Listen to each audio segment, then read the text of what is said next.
প্রিয় শিক্ষার্থী বন্ধুরা, আশা করি সকলে অনেক অনেক ভালো আছো। তো আজকে আমি সপ্তম শ্রেণীর গণিত বইয়ের অনুশীলনী 2.1 থেকে 7 নম্বর এবং 8 নম্বর প্রশ্নের উত্তর করব। তো চলো ক্লাসটি শুরু করা যাক।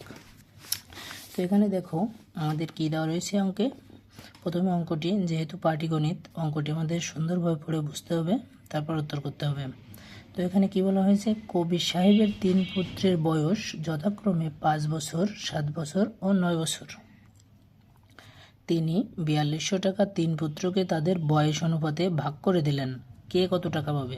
তো এখানে দেখো তার 3 পুত্র, একজনের বয়স 5 বছর, একজনের বয়স 7 বছর এবং একজনের বয়স 9 বছর। এখানে তিনি মোট 4200 টাকা 3জন পুত্রকে ভাগ করে দিলেন। এখন তাদের বয়সের অনুপাতে কে কত টাকা পাবে? এখন নিশ্চয়ই যে ছোট সে কম টাকা পাবে, যে বড় সে তার থেকে বেশি টাকা পাবে, এবং যে তার থেকে বড় তার থেকে বেশি টাকা পাবে। এখন আমাদের এই অনুপাতটা নির্ণয় করতে হবে। তো চলো শুরু করি। প্রথমে কি রয়েছে, প্রথমে আমরা লিখতে পারি, দেওয়া আছে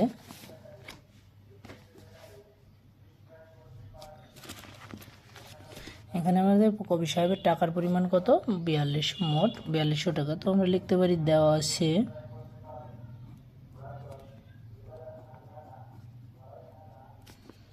কবি সাহেবের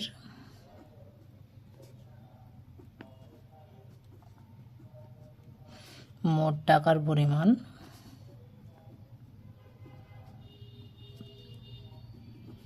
কত, 4200 টাকা।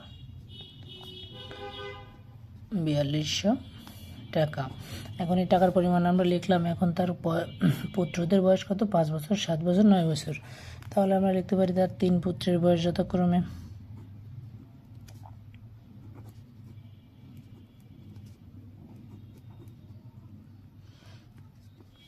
তার 3 পুত্রের বয়স যথাক্রমে কয় বছর, 5 বছর, 7 বছর এবং 8 বছর।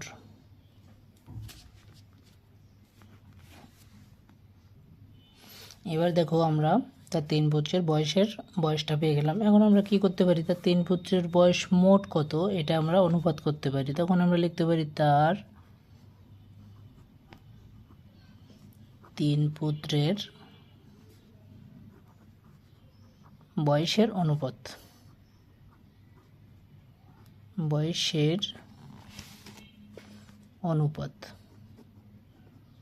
তো অনুপাত কিভাবে লিখতে হয় তোমরা তো অবশ্যই জানো, 5:7:8।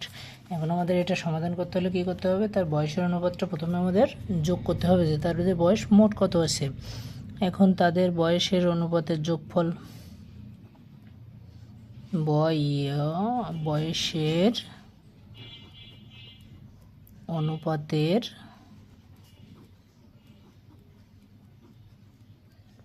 যোগফল সমান 5+7+8 সমান 21। তাহলে আমরা কি পেলাম, তাদের বয়সের মোট অনুপাত পেলাম 21। এখন দেখো, এখন আমাদের কি অঙ্কে কি বলা হয়েছে, কি বের করতে হবে, তাদের 3 পুত্রকে তাদের বয়সের অনুপাতে ভাগ করে দিলে কে কত টাকা পাবে। তো এখন তাহলে লিখতে হবে আমাদের কে কত টাকা পাবে সেটা বের করতে হবে। তো এখন আমরা লিখতে পারি, অতএব তার প্রথম পুত্র পাবে, তার প্রথম পুত্র পাবে সমান। এখন দেখো আমাদের মোট টাকা কত দিয়েছিল, 4200 টাকা।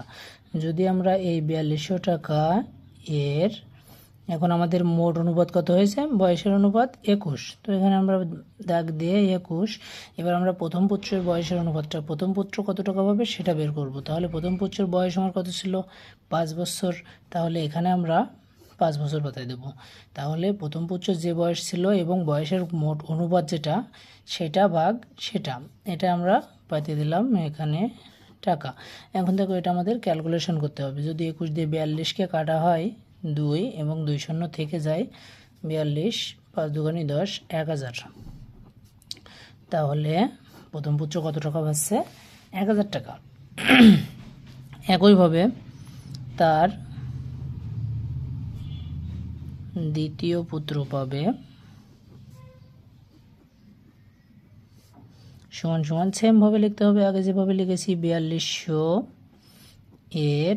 এখন দেখো দ্বিতীয় পুত্রের বয়স কত ছিল আমার 7 বছর, তাহলে আগে ছিল 5 বছর, এবার দ্বিতীয় পুত্রের বয়স 7 বছর, তাহলে 7 ভাগ বয়সের গড় অনুপাত দিয়ে দিলাম এত টাকা সমান সমান আবার একইভাবে কাটাকাটি 200, তাহলে 7 দুগুণে 14, 1400 টাকা। খুব সহজ কিন্তু। এবং তার তৃতীয় পুত্র হবে, তার তৃতীয় পুত্র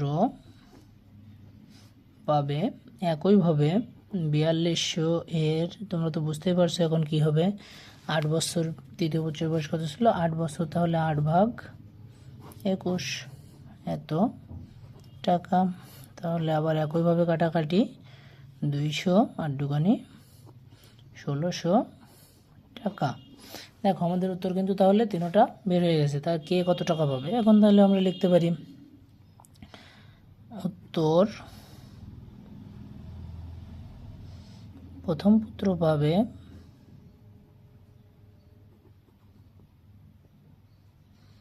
1000 টাকা, দ্বিতীয় পুত্র পাবে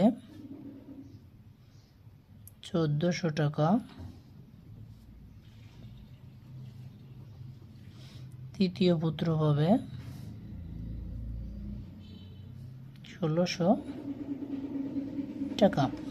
আশা করি খুব সুন্দরভাবে তোমরা বুঝতে পেরেছো। তো এখন তাহলে আমরা 8 নম্বর প্রশ্নের সমাধান করব।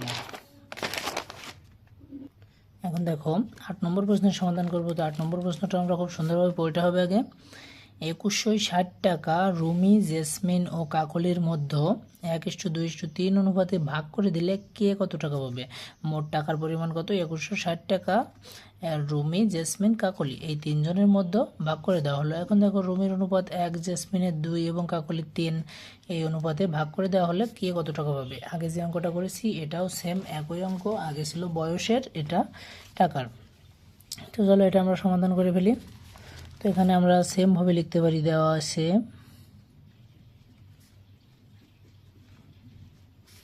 মোট টাকার পরিমাণ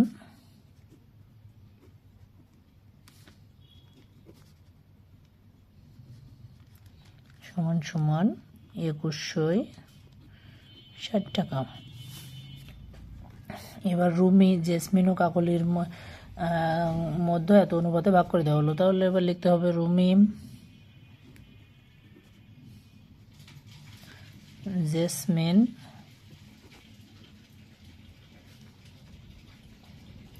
ও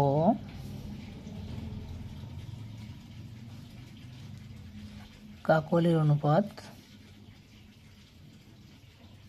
সমান সমান 1:2:3। তাহলে এবার কি করতে হবে, এই অনুপাতের আমাদের যোগফলটা নির্ণয় করতে হবে। তাহলে তাদের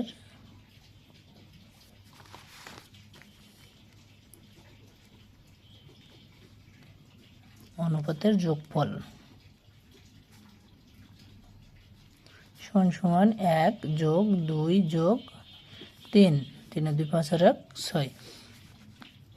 তো এখন দেখো, তো আগের নিয়মে আমাদের অঙ্কটা বের হয়ে গেছে। এবার আমাদের ঠিক আগের যে নিয়মে অঙ্কটা করেছি সেই নিয়মে করতে হবে। রুমি পাবে, তাহলে রুমি, জেসমিন ও কাকলি কে কত টাকা করে পাচ্ছে? তাহলে এখন আমরা লিখতে পারি অতএব রুমি পাবে। তাহলে কি করতে হবে, মোট টাকা আমাদের কত? 2100 টাকা, 2160 এর রুমির বয়সের অনুপাত কত ছিল? 1, তাহলে 1 / মোট বয়সে কত? 6। এখন এটা আমাদের কাটাকাটি করতে হবে। তো এটা 6 দিয়ে এটাকে কাটাকাটি করলে হবে আমাদের 360। তাহলে রুমি কত পাচ্ছে? 6 দিয়ে 1 গুণ করলে 360 এত টাকা। তাহলে রুমির টাকাটা কিন্তু আমাদের বের হয়ে গেল। এখন দেখো জেসমিন পাবে,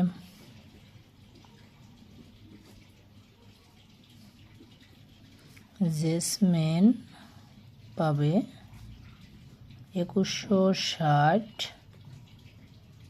এর জেসমিনের বয়স অনুপাত কত ছিল 2/6 এত টাকা। তাহলে একইভাবে কাটাকাটি 360 এর গুণ করতে হবে 0, 6 দুগুণে 12, 2, 3 দুগুণে 6, 7 720 টাকা। এবং আরেকজন কে রয়েছে কাকলি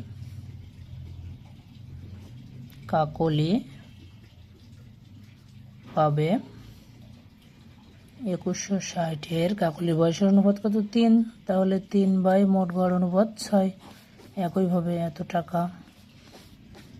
একইভাবে কাটাকাটি 360 এটাকে গুণ করতে হবে 3 দিয়ে, 3 0 0, 3 6 18, 8, 3 থেকে 9 10, 1080 টাকা। এখন দেখো আমরা 3 জনের টাকায় কিন্তু পেয়ে গেছি, তাহলে লিখতে হবে অতএব উত্তর রুমি পাবে 360 টাকা, জেসমিন পাবে